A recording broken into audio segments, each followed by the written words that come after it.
समाज की माएँ बहनें भी यहाँ पर बैठी हैं और हमारे समाज के नौजवान तबका उमूमन यहाँ पर बैठा हुआ। अभी आप लोगों ने देखा कि बहुत ही दूसरे नंबर का मालदार स्टेट भारत का कर्नाटक, वहाँ एक प्राइवेट कॉलेज प्री इंस्टीट्यूट में कुछ मुस्लिम बच्चियों को जो वहाँ पर तालीम हासिल कर रही थी, बुर्के में जाती थी, अपनी पूरे सर से पैर तक मुशर्रा लिबास था उनका, तो वहाँ के अथॉरिटी ने, वहाँ के एडमिनिस्ट्रेशंस, वहाँ के जिम्मेदारों ने ये पाबंदी लगा दी कुछ दिनों से कि आप लोग हिजाब पहनकर, बुर्का पहनकर इस कॉलेज में नहीं आ सकते, इसके कैंपस में नहीं आ सकते, बैन लगा दिया।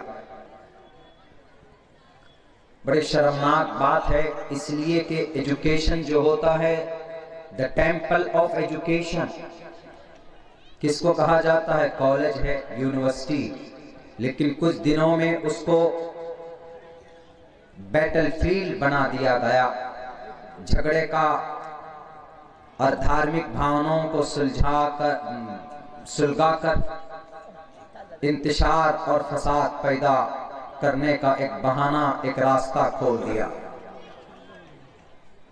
मेरे भाइयों, ये गलत है। पर्दा इस्लाम की नजर में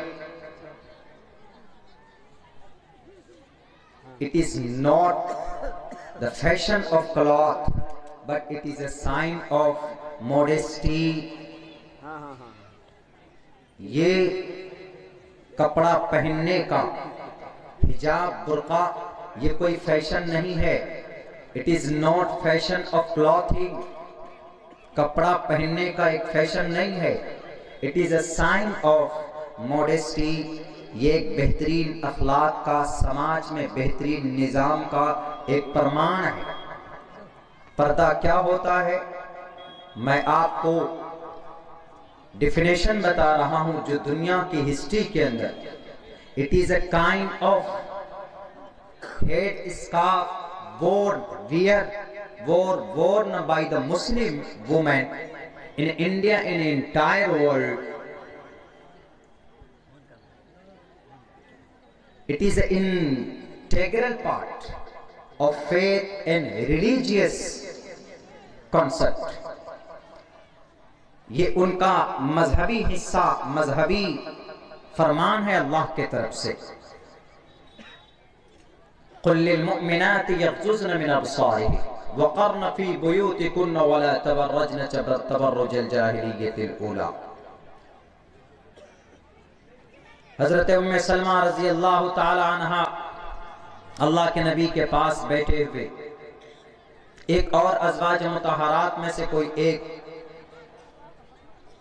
अहलिया बैठी, एक नाबीना साहबी, हम और आप जानते हैं, उनका नाम बहुत मशहूर है, मुअज़्ज़िन रसूल भी कहे जाते हैं, हज़रत अब्दुल्ला इब्ने उम्मे मक्तूम, जिनकी शान में एक बाज़ाब्ता सूरत नाजिल हुई, अबसा व तवल्ला अन जाअहुल आमा व मा युद्रीका लअल्लहु यज़क्का, सूरह अबस 30वें पारे में।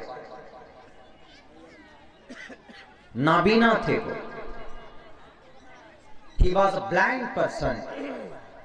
He was not able to look at the world as like you and like me. हमारे और आपके तरह नहीं देख सकते थे।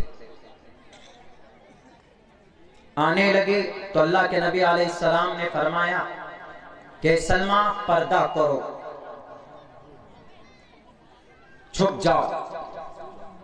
उन्होंने कहा कि अल्लाह के नबी क्या जरूरत है, ये तो नाबीना सहाबी हैं, हमें नहीं देख सकते, क्या जरूरत है पर्दा करने की, अपने चेहरे को छुपाने की क्या जरूरत है, बुर्का लगाने की क्या जरूरत है, अपनी बॉडी को कवर अप करने की क्या जरूरत है, ये तो नहीं देख सकते। अल्लाह के नबी ने फरमाया, किन से कह रहे हैं? अज़वाज मुतहरात हज़रत उम्मे सलमा रज़ी अल्लाह ताला अन्हा। उन्होंने कहा वो नहीं देख सकता, लेकिन तुम देख सकती हो उसको, तुम तो देख सकती हो। तुम्हारे पास तो है ना शैतान, वो नहीं देख सकता लेकिन तुम देख सकती हो। Therefore you should to cover up your body and your face। अपने चेहरे को और अपने बॉडी को छुपाने की कोशिश करो। तो इससे अल्लाह के नबी अलैहिस्सलाम अपनी अहलिया को नहीं शक कर सकती, नहीं उंगली उठा सकती, दुनिया का कोई इंसान नहीं उठा सकते, उनको कह रहे हैं। इसका मतलब है कि पराये मर्द के सामने अपनी शक्ल को, अपनी आवाज को, अपने बालों को, अपनी पूरी बॉडी को, ब्यूटी को खोल कर नहीं जा सकते। ना तो कुरान का ना तो कुरान का ऑर्डर, ना तो प्रोफेट मोहम्मद सल्लल्लाहु अलैहि वसल्लम की सुन्नत नाफाल हुआ। This is compulsory. ये मैं नहीं कह रहा हूं, ये तो कुरान कह ही रहा है। मैं बताऊंगा उन लोगों को जिन्होंने लाल झंडे गले में डाल डाल कर स्कूल की क्लासेस के अंदर बैठ बैठ कर उन्होंने कहा, जय श्री राम के नारे लगाए, और बेटियों को उन्होंने उनके कहा कि तुम इन हिजाब को अपनी शक्ल से उतारो। मैं उनको बताऊंगा कि तुम्हें शायद मालूम नहीं है, Fatima Bashir versus CBSE case को जाकर पढ़ो। सन 2015 के अंदर, सन 2016 में जो केरला हाई कोर्ट का जो फैसला, मैं बताऊंगा आपके सामने कि जाओ AIIMS all India institute of medical science के उस हारे हुए केस को देखो, जिस पर उन्होंने मुंह की खाई और हमारी समाज की बेटियों ने केस को जीता हिजाब के ऊपर। डायरेक्ट ये फैसला है केरला हाई कोर्ट का, साफ लफ्जों में।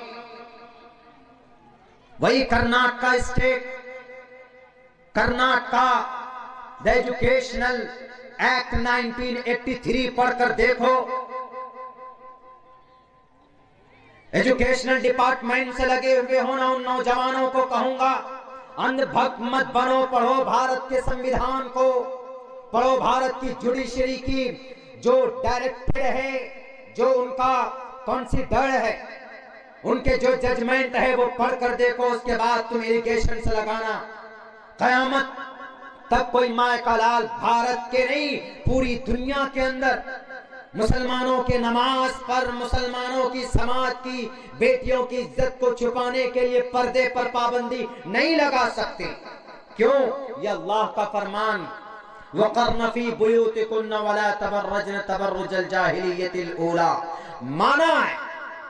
केरला हाई कोर्ट ने साफ लफ्जों में कहा, साफ लफ्जों में, if anyone wants to cover up with हिजाब and to sit in the exam, any exam, the institute should to allow। अगर कोई इंसान, अगर कोई तालिब इल्म, अगर कोई बच्चियां समाज की अगर पर्दे में रहकर, अगर बुर्के में मलबूस होकर एग्जाम में बैठना चाहे, then institute should allow to sit in the exam, in the entrance exam। पढ़ो जजमेंट केरला हाई कोर्ट का। नहीं जीत सकते तुम। क्यों? वो जानते। उन्होंने क्या नीचे कमेंट किया?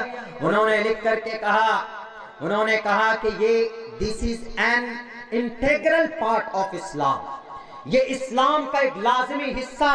और मैं कहूंगा उनको कि ये इस्लाम का ही लाजमी हिस्सा नहीं है, बल्कि समाज में अगर हमारी बेटियां पर्दे में कवर अप होती हैं, अगर हमारी बेटियां बुर्के में आती हैं, अपने आप को छुपाती हैं दुपट्टे में, साड़ियों में, तो ये सिर्फ इस्लाम का फरमान नहीं है।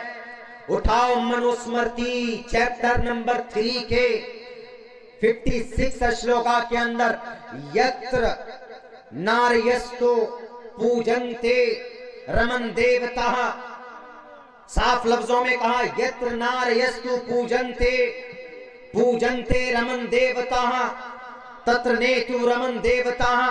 इस धरती पर अगर किसी कुल में किसी नारी की अगर उसका सम्मान किया जाता है, जिस घर में नारी का सम्मान होता है, मगर मैं झूठ बोलता हूं तो कर्नाटका के भगवाधारी गले में गमछा लटका कर मेरे नौजवानों, तुम किसी के कहने पर मत आओ, पढ़ो मनुस्मृति को। आपके कानून की किताब गंगा प्रसाद जी का एक्सप्लेनेशन है कि यत्र नारी पूजन्ते रमन देवता, जिस घर के अंदर नारी की पूजा होती, जिस घर के अंदर औरत को सम्मान दिया जाता, जिस घर के अंदर औरत को इज्जत की निगाह से देखा जाता है, वहां रमन देवता, उस घर के अंदर परमात्मा वास करते हैं, वहां पर ईश्वर का नुज़ूल होता है। पढ़ो अपनी किताब को, तब जाकर अपने इस प्रिंसिपल साहब के मुंह पर लेकर उस किताब के उस चैप्टर को फेंक कर मारो और कहो कि तुम भी पढ़ो। अपने इन खुदाओं की बातों को पढ़ने से, इस पर अमल करने से पहले अपनी मनुस्मृति को पढ़ो। बड़ा अफसोस होता है उस वक्त जब कम से कम 25-30 नौजवान, अभी देखा आपने उस बेटी को, मुस्कान बिनते मोहम्मद अल हुसैनी, अभी कल की बात है, वो जा रही थी अपना असाइनमेंट जमा करने, कहाँ, इंस्टीट्यूट के अंदर जा रही थी, बुर्के में गई, गाड़ी अपनी खड़ी करके वो जाने लगी तो उधर से आ गए कुछ लोग, जय श्री राम जय श्री राम। तब उसने कहा अल्लाहु अकबर। याद रखो जालिमों, संविधान के दुश्मनों, भारत के संस्कृति के दुश्मनों, ये मत भूलना माइनॉरिटीज में भारत में मुसलमान है, हमारा रक्षक सबसे पहले अल्लाह है, दूसरे नंबर पर भारत का संविधान हमारा रक्षक है। अगर हमने अपनी बहन बेटियों को कवर अप किया है तो कवर अप करने का फरमान सिर्फ कुरान में नहीं, भारत के संविधान ने हमें दिया।